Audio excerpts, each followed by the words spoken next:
আজকের ভিডিওতে একটা প্রশ্ন দিয়ে শুরু করি। ভারতের বুকে দাঁড়িয়ে কেউ যদি বলে আমি ভারতীয়, তবু কি তাকে খুন করা যায়? নমস্কার, আমি আছি আপনাদের সঙ্গে লেনিন রায়। 2025 সালের 9 ডিসেম্বর উত্তরাখণ্ডের দেরাদুনে ত্রিপুরার একজন 24 বছর বয়সী MBA ছাত্র নাম অ্যাঞ্জেল চাকমা। তার অপরাধ কি ছিল জানেন? সে ভাইয়ের সঙ্গে যখন বাজার থেকে ফিরছিল, হঠাৎ করে একদল যুবক মদ্যপ অবস্থায় তাদের দেখে চিৎকার করতে শুরু করে, চিংকি, চাইনিজ, মোমো বলে।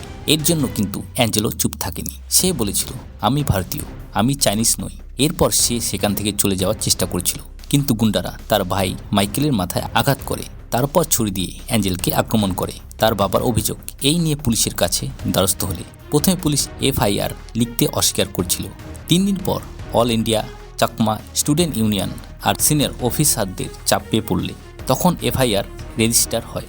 এই ঘটনায় পুলিশ 6 জনকে অভিযুক্ত করছে, কিন্তু ততক্ষণে প্রধান অভিযুক্ত যোগ্য আওস্থায় নেপালে পালিয়ে যায়। বাকি 5 জন গ্রেপ্তার হয়েছে, তার মধ্যে 2 জন নাবালক। অ্যাঞ্জেল 17 দিন ধরে হাসপাতালের মৃত্যুর সঙ্গে লড়াই করে।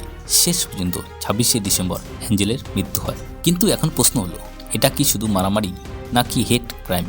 চিংকিং থেকে মোমো শব্দগুলোকে নিয়ে অনেকে বলে এগুলো তো একটু ঠাট্টা জাতীয় শব্দ, কিন্তু আসলেই ঠাট্টা জাতীয় শব্দ নয়। চিংকি এর মানে চোখের গঠন নিয়ে অপমান, মোমো চাউমিন মানে খাবারের মাধ্যমে অপমান করা, আর চাইনিজ নেপালি বলতে ভারতীয় হয়েও কাউকে বিদেশি বানানো। অর্থাৎ এটা হচ্ছে এখন খাবারকে কেন্দ্র করে বৈষম্য বা জাতিগতভাবে আলাদা করে দেখানো ওরা আমরা নীতি।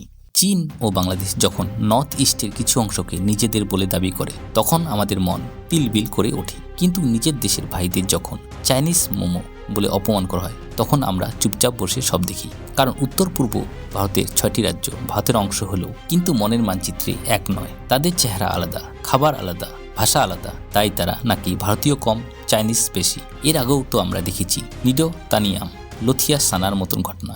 আর এখন অ্যাঞ্জেল চাকমা, শুধুমাত্র নাম বদলায়, বিষয় তো একই রকম থেকে যাচ্ছে। তাই তো মনে প্রশ্ন ওঠা স্বাভাবিক, ভারতে আলাদা হেট ক্রাইম ল নেই কেন? পুলিশ কেন প্রথমে বলে ঘটনাটি জাতিগত নয় এবং FIR লিখতে অস্বীকার করেছিল? আর নাবালক মানে কি দায় কমে যায়? দেখুন, ন্যায় শুধু আশ্বাসে হয় না, ন্যায় হয় আইনে, আর এর জন্যই আলাদা আইন দরকার। যাই হোক, অ্যাঞ্জেল চাকমা একটা প্রশ্ন রেখে গেল, ভারতে থাকতে কি এখনো প্রমাণ দিতে হবে আমি ভারতীয়? আজ যদি আমরা চুপ থাকি, কাল হয়তো নাম বদলাবে, হয়তো লাশ পড়বে আরেকটা। এই বিষয়ে আপনি কি ভাবছেন কমেন্টে লিখুন, এবং ভিডিওটি ভালো লাগলে লাইক, শেয়ার এবং সাবস্ক্রাইব করুন।